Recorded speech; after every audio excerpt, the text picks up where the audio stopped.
د یهودي قصه.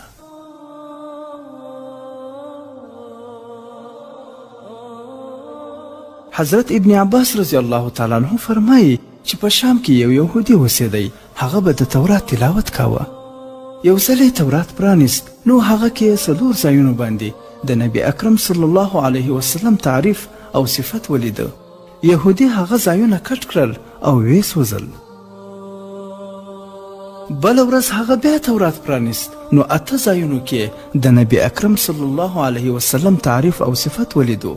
د هغه هم پرې کړل او ویې سوځل. درېیمه هفته یې تورات پرانیست، نو 12 ځایونو کې هم دا تذکره ومونده. یهودي سوچ وکړو چې که چیرې زه هم داسې کوم نو ټول تورات به د دې تذکرې نه ډک شي. د خپلو ملګرو نه یې پوښتنه وکړه چې محمد څوک دی چې په تورات کې یې بار بار ذکر کیږي. ملګرو یې د محمد صلی الله علیه وسلم په شان کې نعوذ بالله بدې خبرې شروع کړې او ورته یې وویل ښه دا ده چې نه ته هغه ووینې او نه هغه تا وویني. یهودي وویل چې د موسی علیه السلام د تورات قسم، ما د هغه د ملاقات نه مه منع کوئ. ملګرو اجازه ورکړه. دی خپلې سورلۍ باندې سپور شو او شپه او ورځ به منزل په منزل روانو. آخر دا چې مدینې منورې ته نږدې ورسېدو، د ټولو نه لومړی د حضرت سلمان رضی الله عنه سره د هغه ملاقات وشو. ډېر ښایسته یې ولیدو. ویې ګڼل چې محمد صلی الله علیه وسلم همدا دی، حالانکه د نبی علیه السلام د دې دنیا نه د سفر کولو 3 ورځې شوې وې.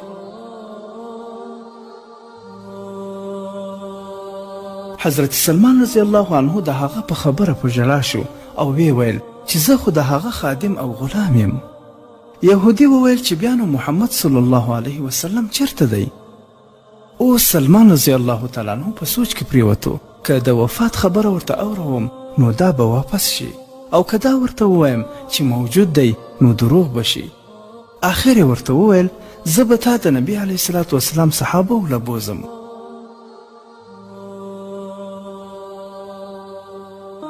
جمعه ته راغلو، نو صحابه ټول غمجن دي. یهودي دا وګڼل چې نبی علیه الصلاة وسلام به په دوی کې ضرور وي. د السلام علیکم یا محمد جمله یې وویله چې په هغې سره په ټولو صحابهو کې چیغې شروع شوې او ټولو ژړا کول شروع کړل. او د هغه نه یې پوښتنه وکړه چې ته څوک یې؟ چا چې زموږ زخم تازه کړی دی؟ څوک مسافر معلومیږي؟ شاید تا ته دا پته نشته چې نبی علیه الصلاة وسلام 3 ورځې وړاندې وفات شوی دی.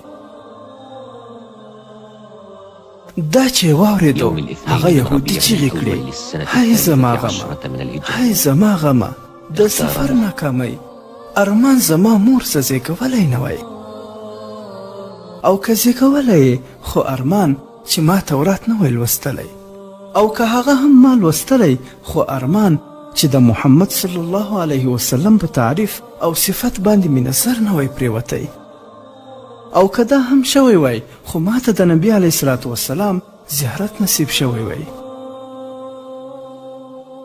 بیا یهودي وویل آیا دلته علی موجود دی چې ما ته د نبی علیه الصلاة وسلام اوصاف او د حلیه مبارکې تعارف وکړي؟ حضرت علی رضی الله تعالی عنه ورمخکې شو او ورته وویل زما نوم علی دی. هغه ورته وویل ما ستا نوم هم تورات کې لیدلی دی. حضرت علی رضی الله تعالی عنه د نبی علیه الصلاة وسلام حلیه مبارکه بیانول شروع کړه چې نبی علیه الصلاة وسلام نه زیات اوږد او نه زیات وړوکی و. سر مبارک یې ګولو او تنده یې فراخه، د سترګو توروالی ښه تور و، باڼه یې اوږده وه، د خندا په وخت یې د غاښونو نه شغلې وتلې، د سینې نه یې د نوم پورې د ویښتو یوه کرښه وه، د لاسونو په تلو باندې یې غوښه وه، د خپو تله یې لږ ژور و. د نبی علیه الصلاة وسلام د بدن د جوړونو هډوکې غټ و، مثلا سنګلې او ګوډې. د نبی علیه الصلاة وسلام د 2 اوږو منځ کې د نبوت مهر و. یهودي وویل ای علی، تا چې کوم څه وښودل په تورات کې د نبی علیه الصلاة وسلام تعریف او صفت هم دغه شان موجود دی. که د نبی علیه الصلاة وسلام څه کپړه وي نو زه یې بویول غواړم.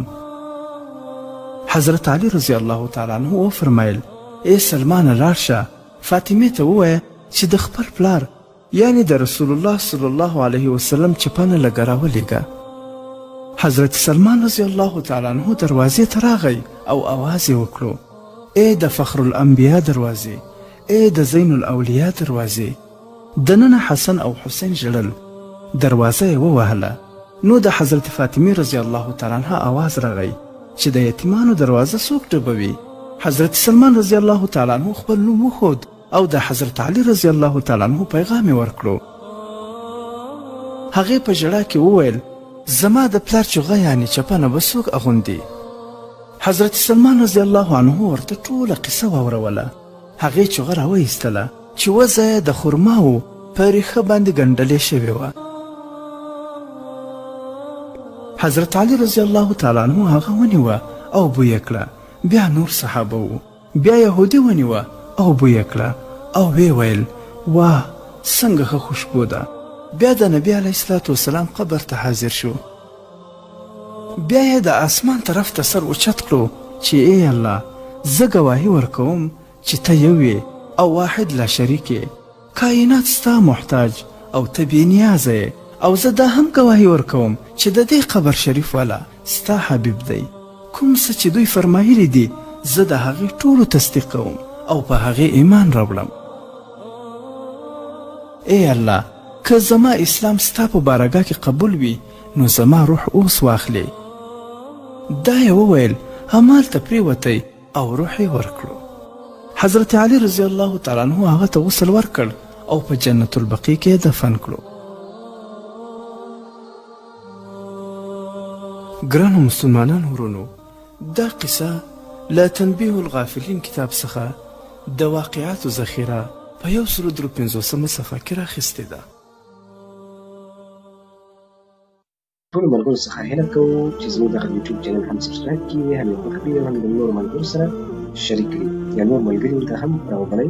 او هغه ورونه چې هغې زموږ چینل سبسکرایب کړی دی او سبسکرایب سره که فکر لري په خوا کې دغه د زنګ علامه وي، که په دې زنګ علامه باندې کلیک کړی نه وي نو په دې علامه باندې هم سره کلیک کړئ چې هر نوی ویډیو ټولو ته په یو ځل باندې ورځي.